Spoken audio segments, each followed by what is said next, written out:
Hello, everyone, and thank you for joining us for Handmade in Britain's online interactive virtual craft fair. My name is Lucky, and we are being joined by Makila Nsika, who is a designer jewellery maker. She's going to be talking us through her processes and techniques, which she uses to create her stunning pieces. She's also going to be talking to us about from concept to creation, how she creates her pieces. So we're looking forward to hearing about that and also seeing her little workshop studio behind her. As always, this is an interactive session, so we do encourage you to participate by asking any questions you have towards the artists in the chat box provided. So for now, I'm going to pass it over to you, Makila. Hi, everybody. So my name is Makila, and I work under the artist name of Makila. And I was born and raised in Congo, then in France, where I studied literature at Sorbonne University before becoming a French teacher here in London. I always carried Congo in my heart, and my master and research in literature focused on African writers. But for years, I didn't go back. So I wanted to reconnect with this part of my life, of me. I used writing. I traveled back and forth, visiting my dad and helping him with his school project. But when I was traveling back and forth during these visits, I realized that all the craft that used to surround me as a child when growing up there was kind of disappearing and probably suffering from the economical situation of the country. The political situation also doesn't encourage tourism. And so you'll find only pale copies of traditional items, older style or caricatures of what would please expats working on a petrol platform and in need of a souvenir for the time being there. So, but on the contrary, I want to say that art and literature is really blooming. We have a very creative community of artists pushing the scene forwards there. So that's how it started, just realizing how craft is suffering. I love objects, beautiful objects. I've never been a collector or a buyer of art and objects, but I love to know that they exist and to be able to go and see them wherever or whatever they are. Museum shops, etc.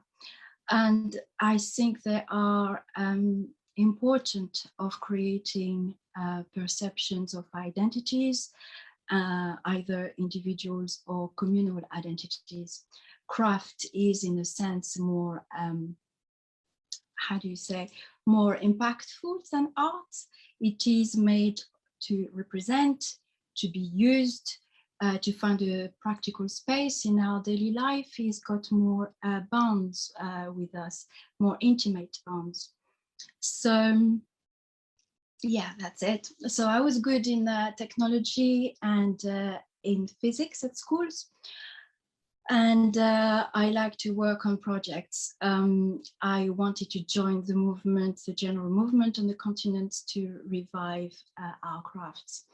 I thought of many things I could do, but jewelry came naturally.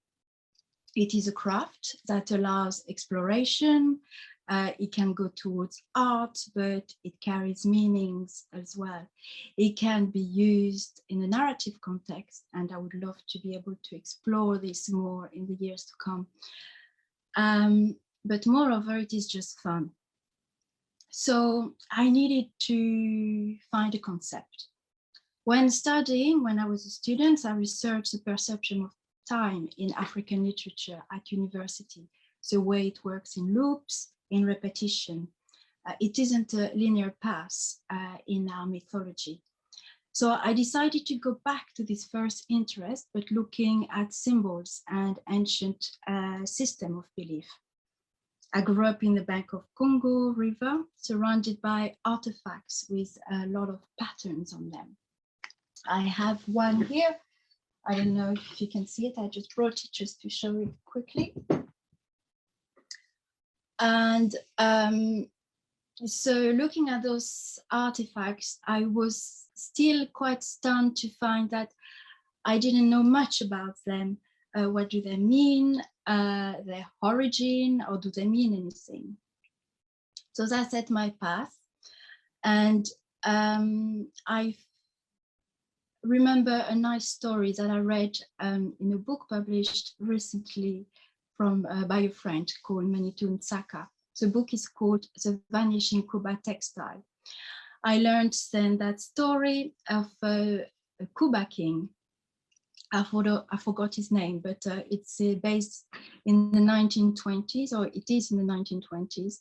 He was offered by missionaries a motorcycle, and he was not very interested by the object itself, the motorcycle, but he was really fascinated by the patterns the wheel made in the sand, so much that he had the pattern copied on textile, and he gave it his name. So that showed that patterns are very important, and it is true not only in the Kuba area, but in the whole of the Congo region. I also, in my research, stumbled into a fantastic exhibition of the Met Museum called Congo, Power and Majesty. And I've got the book here. It's a fantastic book. I really recommend it. And this book stresses the importance of diamonds in Congo representation, in their art, culture, and artifacts. There's a lot of design presented here. I don't know if I can find more for you. Page 159. They are very beautiful, like this one, this sculpture, these patterns of textile here. I don't know if you see very well. And there's lots of others. I mean, this book really helped me understand then, or find just the diamonds and the shapes I would be studying. Also, after this exhibition, I discovered the work of John Mbiti on African religion and philosophy. This very old book is very precious to me, and I'm still ashamed to this day not to have known him when I was doing my research on time in African writers. So he explained how history for us in most of African ancient religions, history moves backwards. But more important, after him, I discovered the work of Dr. Fu, I hope I'm going to pronounce that properly, Fu Kiau Bunseki, called African Cosmology. Here it is. African Cosmology of the Bantu Congo, Principles of Life and Living. Its paper, he writes on Congo cosmography, and this book was written for a seminar in Yale's University in 1980.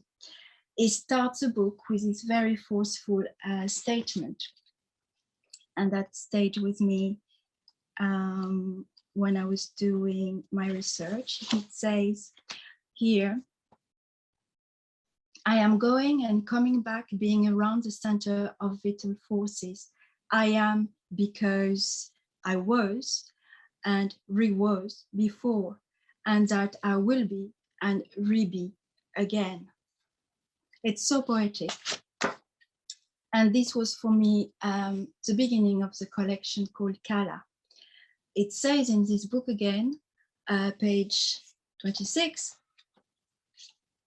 I'm sorry, I don't want to bore you with all my quotes, but they're very important in understanding where the collection comes from. Page 26, it says, sorry, I can't find the quote here, but I've written here, down here, man is a second son, man, sorry. Man is a second sun rising and setting around the earth. He has to rise as the sun does in order to kala, to be, to become, to light fire. So that is Kala, that is the name of the collection I have created from there. I have found the symbols, their explanation, so I was quite delighted. I was completely carried and convinced by the strength of their meaning. That took me to thinking about materials. I had the concept, but what about materials? Which ones? Why? And from where? Coming from a region where mining and raw material extraction is the source of all evils, I considered carefully my position. I visited gold panels in the country. I explored wood markets and wood extractions. My aim is to choose with each new collection a particular material, which is not regarded as necessarily fine or very valuable, but that had a particular meaning and implication historically, culturally.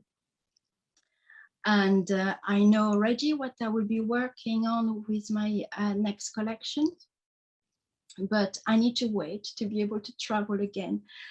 Time of COVID is difficult, and I unfortunately can't be in Congo. So I'm starting with glass beads. I needed to be practical. Simply because of time of COVID, I couldn't travel, and there is a reliable source of fair trade and handmade glass beads from Ghana here in UK. And I've got here a handful of them. They are beautiful and very inviting and full of colors. So those glass beads are important in the way that they were used to trade before on the continent in Africa. And they were so valued at one point that they could buy you a human life. So they are charged with history. So it worked for my concept. So then design. I had a concept, I thought about materials, so design. I first needed, I think, to be trained. When I first started the project, I just plunged myself in it, not really thinking, looking for artisans in Congo to work with, hoping they would do exactly what I wanted to the best quality possible. But of course, it didn't work out, mainly because I live here and they're far away, and I couldn't stay very long on the ground every time I was going. And also just because I wasn't trained, I didn't really know what I was talking about. So I got trained. I spent 1 year studying fine jewellery, ICT, and that was very important in terms of best practice and going through designs. I used drawings to trying to figure out which shapes I can design, but I'm not very good at drawings, and not like some of my fellow colleagues at Sitilit, who were very beautifully drawings what they had in their mind. So I use mainly sketches. I can show you some examples. They're very basic. I sketch everywhere I can. There's lots of papers everywhere in my office, notebooks, diary. It's just a mess of lots of shapes and drawings. And so I use CAD as well. CAD, I've learned how to use 3D softwares in Sitilit, and this was very, very important for me, because it helped me to go very faster, yes, into the design and into the process, and see the piece in 3D and knowing exactly which technical approach I should have with one piece. So Shapes and texture, they are my main interest. Like all the repetitive symbols I was talking about, geometry is the center of my work. Texture will depend on the material I feature. In this collection that I called glass, I texture the silver to imitate the grain of the sand. I have here a piece that I've already worked on. And you can see I really love the texture it gives and the way the light reflects on the silver once it is textured. So yes, that's the Kala collection. But also thinking of concepts and trying to work towards concepts in contemporary jewelry. It can be very intellectual and sometimes very daunting. And jewelry is for fun, and it's fun and fashion. So alongside the Kala collection, I am making pieces I know my daughter will love to wear, classic one and fun ones, like, for example, those simple, nice hoops, very classic, but I keep the texture. The hoops are still textured like the sand, and so to keep the idea of the collection. And the glass beads, I use the more colorful beads for these earrings. There is also this one, for example. I really like those ones. They really fit with me, and more for going out and just for fun and evening outings. So yes, I hope you'll find the collection nice and interesting, and I'm here to answer to any of your questions if you want to. Thank you so much, Makila. That was incredibly inspiring. So much detail goes into creating one piece, and a lot of history we've seen and heard. We do actually have a few questions. Sorry, I didn't want to interrupt you during your train of thought. I realized that. Thank you, because I think I would have lost it. No worries. So first of all, we have a question asking about sustainability. So they asked, what is your position on sustainability? And also, is this why you use silver? Is it because gold is an issue? And using gold can be an issue sometimes.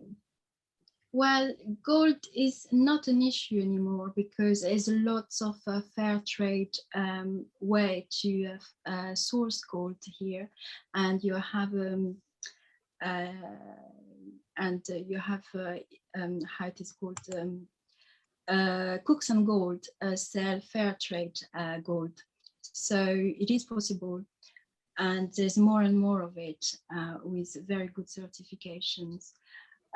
Silver, because it's very easily recycled, and you find it, and it's very easy to find recycled silver, fine or sterling, whatever the quality. And so yes, so for the metal, that's why I use metals, and I wanted to go into stones at one point, but then I realized this is much more complicated for me to go into stones. There are some fair trade stones, but there's the whole issues of the mining. Still the mining is an issue, even if it's fair traded. When I visited the gold panners in Congo, I could buy directly from them and make sure it's fair trade. But then Congo is such a difficult country to deal with. Exporting it would have been complicated, but also there's all the chemicals those hand little panners can be using in rivers, and I need more expertise basically. So I thought maybe later down the line, but not right now. Understood, understood. Thank you for giving a very in-depth answer to that. Another question, no, it's great. Another question was about the first book that you showed. Could we get the name of that? I think it's got the first that I've showed on the mat. This one, Power and Majesty, Congo. It's called Congo. Yeah, it's published by the Met Museum, and you'll find loads of videos talk about this exhibition online. And it's a very, it was a very, sorry, I'm losing my words in English, a comprehensive exhibition, and was very impressed by it. And I'm still shocked that he still hasn't visited Europe. France, yeah. I just don't understand why. Right. Well, thank you so much, Makila. I just wanted to say, like, in the last, really quickly, in the last minute, what price ranges are we looking at for your jewelry? Yes, sorry. The entry price, and there's an offer on the, because I'm just starting, so I'm doing promotions on the Handmade website. It's about £50 for those hoops in sterlings, and this necklace, it's at the moment promoted, so it's a little bit promoted at £550. But it would be more than that normally. Wonderful. It's all fine silver. Understood, understood. Thank you so much, Makila. That was a really great session, and thank you everyone else for joining. It was lovely hosting you.